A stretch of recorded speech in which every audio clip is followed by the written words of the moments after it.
লাগাতার বৃষ্টির জেরে ফুসছে তিস্তা। সিকিমের বিভিন্ন অঞ্চল থেকে আসছে ধসের খবর। ভূমিধসে অবরুদ্ধ সিকিমের একাধিক গুরুত্বপূর্ণ সড়ক। ধসের খণ্ডচিত্রে ফিরে আসছে গত বছরের অক্টোবরের সেই ভয়াবহ স্মৃতি।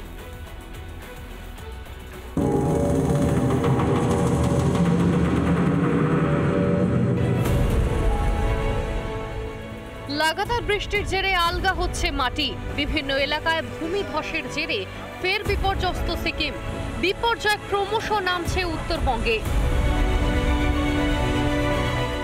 মানুষের মনে ফিরছে 2023 সালের অক্টোবরের বিপর্যয়ের ভয়াবহ স্মৃতি।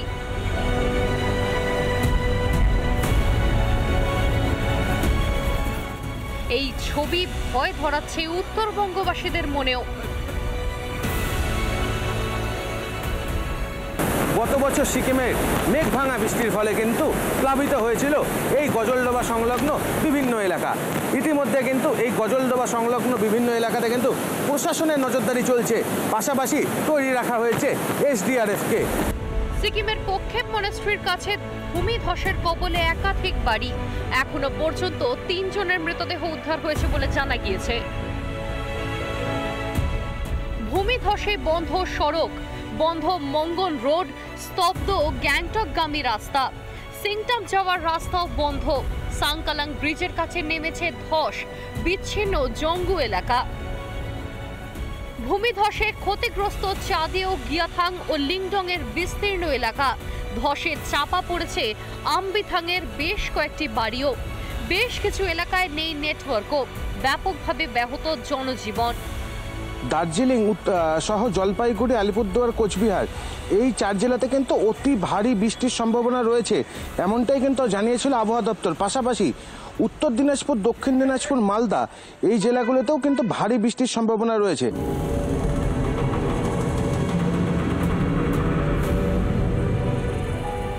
রিপাবলিক বাংলা। আর এবার যে ছবিটা দেখাচ্ছি সেখানে সাধারণ মানুষের গাফিলতি, চিকিৎসকের গাফিলতি, চিকিৎসায় গাফিলতির অভিযোগ। হ্যাঁ, চিকিৎসার গাফিলতিতে ছাত্রের মৃত্যুকে কেন্দ্র করে ধুন্ধুমার কাণ্ড দুর্গাপুর মহকুমা হাসপাতালে। বুক এবং পেটের ব্যথা নিয়ে নিশা কুণ্ডুকে হাসপাতালে ভর্তি করার পরেও হয়নি শেষ রক্ষা। পরিবারের অভিযোগ, ভুল চিকিৎসার জেরেই বেঘোরে প্রাণ চায় 10ম শ্রেণীর ওই ছাত্রীর। দুর্গাপুর মহকুমা হাসপাতালের ভূমিকা নিয়ে ওঠে প্রশ্ন। দফায় দফায় শুরু হয় প্রতিবাদ বিক্ষোভ। অভিযোগ পরে হাসপাতালে ভাঙচুর চালায় বেতার পরিবার। ঘটনাস্থলে পুলিশকে ঘিরেও বিক্ষোভ দেখান বেতার পরিবারের সদস্যরা। এক কথায় রণক্ষেত্রে চেহারা নেয় গোটা হাসপাতাল চত্বর। পরিস্থিতি নিয়ন্ত্রণে আনতে নামানো হয় কমব্যাট ফোর্স।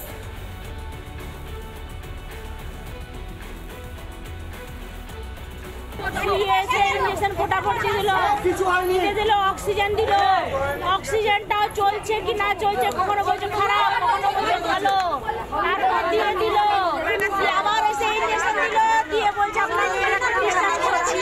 প্রশাসন আমাদেরকে ধমকি দিচ্ছে ভেতরে। বলছি আপনাদের মেয়ে কি নিয়ে কবে ভর্তি হয়েছিল? আজকে গ্যাস অম্বল নিয়ে ভর্তি হয়েছে। তারপর গ্যাস অম্বল নিয়ে ভালো হচ্ছে তো মারা গেছে। পরে যাবে কোন আইসিইউ দিয়েছে। কেন মারবে? কোন আইসিইউ দিয়েছে? আমাদের ভালো মেয়েকে ফুলবালিং দেখান দিয়ে মারা হয়েছে। ট্রেনিং এ করেছে না, ট্রেনিং এর লোকগুলো মেরেছে। ধরুন একটা বাচ্চা ভর্তি হয়েছিল, ফুড পয়জনিং নিয়ে ভর্তি হয়েছিল। পেশেন্টটা সকালবেলা 10:30টার সময় পেশেন্টটা আমাদের মেডিসিন ডাক্তারবাবু দেখিয়েছিলেন।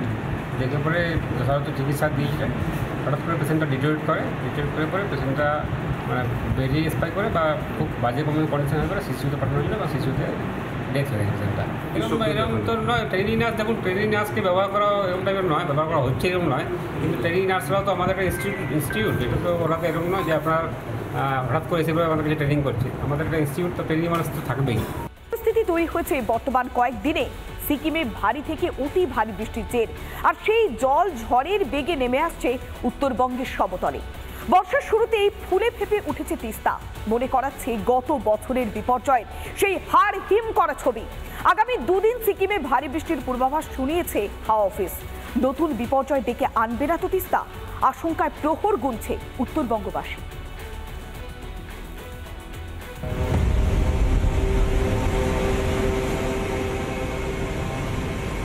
হুহু করে ঢুকছে তিস্তার জল। খরস্রোতা নদীতে যেন এসেছে প্লাবন। উত্তর সিকিমে ভারী বৃষ্টির কারণে ফের প্লাবিত তিস্তা। ধ্বংসের চেহারা উত্তরবঙ্গের বিস্তীর্ণ এলাকায়।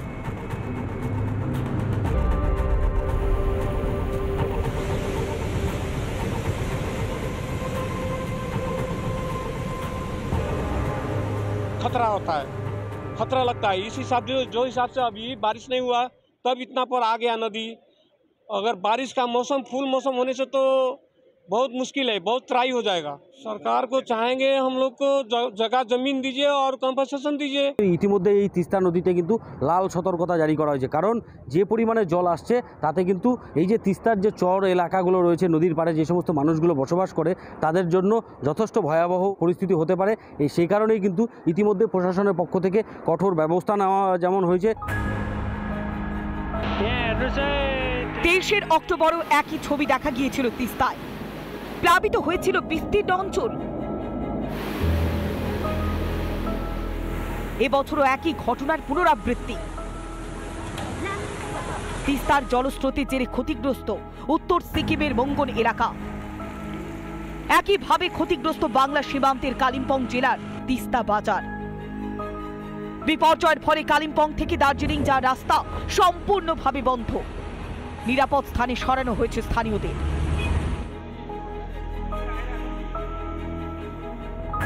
যে তিস্তার পাড়ের ডান দিকটা রয়েছে, নাথুয়ার চর এরিয়া রয়েছে বড়পাতিনার নতুন বাসে, এছাড়া বালাপাড়ার একটা খুব ক্ষুদ্র অংশ রয়েছে। এরকম 2-3টে জায়গা রাজগঞ্জ ব্লকে রয়েছে, আমাদের পদুমতি রয়েছে ময়নাগুড়িতে, এবং তৎসংলগ্ন যে চর এলাকাটা রয়েছে সেখানে মানুষদেরকে বলা হয়েছে নদীতে না যেতে। বুধবার রাতে অতি ভারী বৃষ্টিপাতের কারণে নতুন করে বিপর্যয় নেমে আসে উত্তর সিকিমে। ব্রিজ ধসে গিয়ে উত্তর সিকিমের সঙ্গে মঙ্গনের যোগাযোগ সম্পূর্ণভাবে বন্ধ। রিম্পিক খোলার কাছে সেতু ভেসে গিয়ে তিস্তায় মিশেছে, যার ফলে বিশেষভাবে সমস্যায় পড়েছে মঙ্গন জেলার বাসিন্দারা। এই বছরের ভিতরে আজকে এই প্রথম এই বেশি জলটা এই বছর, এর আগেও জল হয়েছে কিন্তু এতটা হয় নাই। এরই মধ্যে জলপাইগুড়ির গজলডোবা তিস্তা ব্যারেজ থেকে 2462.66 কিউসেক জল ছাড়া হয় বলে সেচ দপ্তর সূত্রে খবর। এর ফলে আরো বেড়েছে জলস্তর। রিপাবলিক বাংলা। এটা ঘোলা জল মানেই বোঝাই যাচ্ছে যে উপর থেকে বা পাহাড়ের এলাকা থেকে যে ভাঙন হতে হতে বা বন্যা পরিস্থিতি হতে হতে যে জলগুলো আসছে, যার কারণে কিন্তু এখানে জল ঘোলা। না হলে কিন্তু এই জল আরও অনেকটাই পরিষ্কার থাকে। জলপাইগুড়ি থেকে সুবীরেশ, রিপাবলিক বাংলা।